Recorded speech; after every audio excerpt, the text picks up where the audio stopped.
Kahit na wala nang binabantayan ang low pressure area, ilang lugar sa bansa pa rin ang nakakaranas ng masamang panahon. Kung bakit, alamin natin kay Pag-asa Weather Specialist Benny Estareja.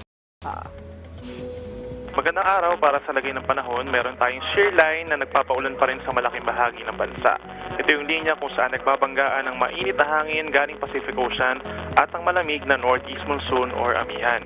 Asahan ang pinakamalalakas na ulan ngayong araw sa Sorsogon at sa Northern Samar, habang meron naman tayo nasa 100 to 200 millimeters na ulan ngayong araw sa Catanduanes, Masbate, Aklan, Capiz, Biliran, Samar, and Eastern Samar.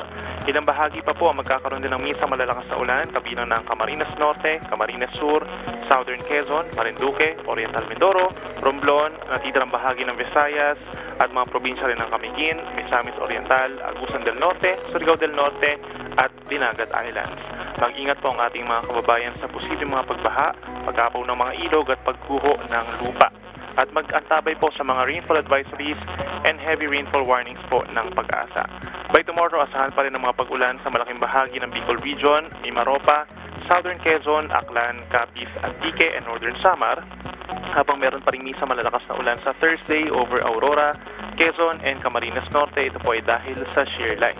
Sa natitirang bahagi naman Luzon, kabilang ang Metro Manila, may epekto ng northeast monsoon, so asahan pa rin ang bahagyang maulap at minsan maulap na kalangitan at madalas ang may hinang ulan sa silangang parte. Habang sa rest of Mindanao, meron tayong mga localized thunderstorms or pulupulong mga pag-ulan sa susunod na 2 hanggang 3 araw.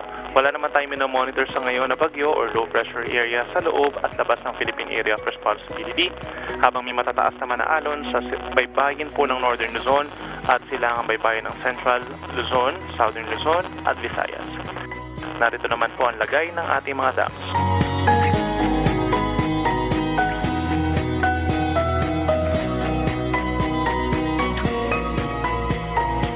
Ako muli si Benison Estareja. Magandang araw. Maraming salamat Pag-asa Weather Specialist Benny Estareja. Paalala muli sa ating mga kababayan para maging ligtas sa lahat ng pagkakataon mula sa epekto ng pabago-bagong panahon. Ugaliing tumutok dito lamang sa PTV Info Weather.